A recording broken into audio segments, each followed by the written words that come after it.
mud, wet, soggy hills. So I want to talk about hill running. Over here I'm at West Hills Park, also known as Mount Misery Road, also known as the most haunted place in Long Island. Yeah, there's supposed to be ghosts and legends and Bloody Mary here, but anyway. So this is one of my favorite places to do hill running. I haven't been here in so long. I must have been over a year or so. Other than Sunken Meadow Park, which is pretty hilly, but these trails are pretty technical. They're pretty wide, but they're always caked in mud. They're hard to run on.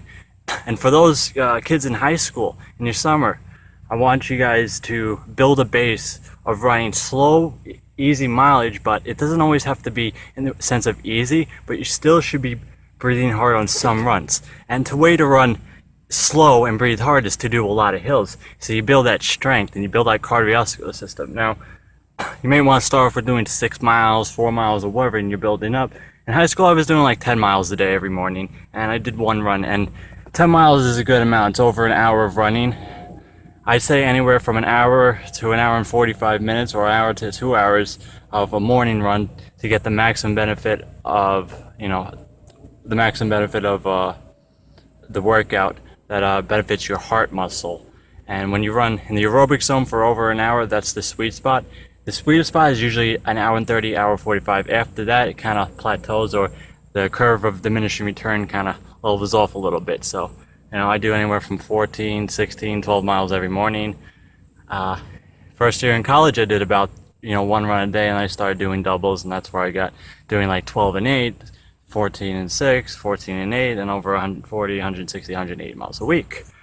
So, building hills, running hills builds you that foot strength, builds the strength in your arch. You use all the muscles. I run very minimalist. Obviously, I just wear the worst shoes I can on muddy trails. I don't like to ruin my good shoes. Good shoes I wear for racing, right? Good shoes you wear for when you have to run fast. Even in workouts, track workouts, I spike up. I wear spikes because I know how important it is to run fast.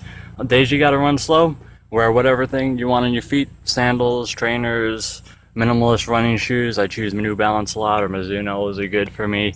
And you get the hills, and I know it's coming up some of these hills, it's like almost like a tempo effort. So when you get into shape and you don't want to jump into workouts so soon, run hard up some hills, and you get a lot of hills and you start breathing heavy, and then it's just like you're preparing your body for tempo workouts and interval workouts when the season comes. Now later today I have a 4-mile tempo, and my season's just building up. I'm building up very slowly. I just had 2 weeks off in China, then I started running it the last week, and we were a little bit at altitude. Never experienced that before, and it was flat there, but now I'm getting the hills. Now I know for the next few weeks it's mostly base work, hill workouts, and even fartlek runs, the Kenyan style fartlek or whatever. I like to do 2 minutes on, 1 minute off, and that 2 minute on could be like tempo pace, 5-minute miles for me, a half marathon pace, or if it's like a second or third workout, and then I might want to go 10K pace, But you start off with a lot of tempo running, and especially for the summer, I'm building for a fall marathon, so most of my workouts got to be mostly tempo runs and, things like that. So another thing is don't jump in straight into high mileage, or like what you were doing the month before you took off. I had like 2 weeks off, but I noticed because my body was so recovered from actually finally taking off, and it really needed it. I feel like I really didn't lose any shape, and I feel like my body was just right there. But what's not to enjoy another 2 weeks of just running once a day and not doing any doubles, just to build up slowly and just enjoy running less mileage once, just feeling good. Because when I get to 160, 170 miles a week, I'm not always feeling that strong. Some weeks I am, and then I have down weeks, up weeks, and down weeks, and it's all over the place. But I'm gonna end this video right there. So base training, you might want to run a lot of hills.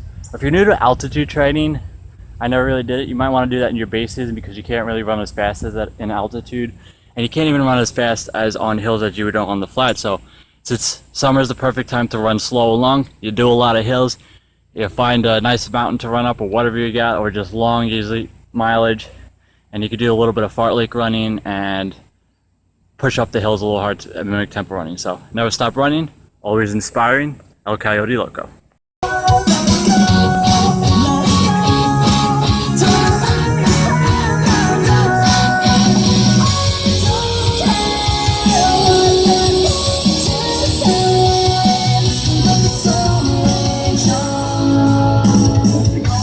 bother me anyway.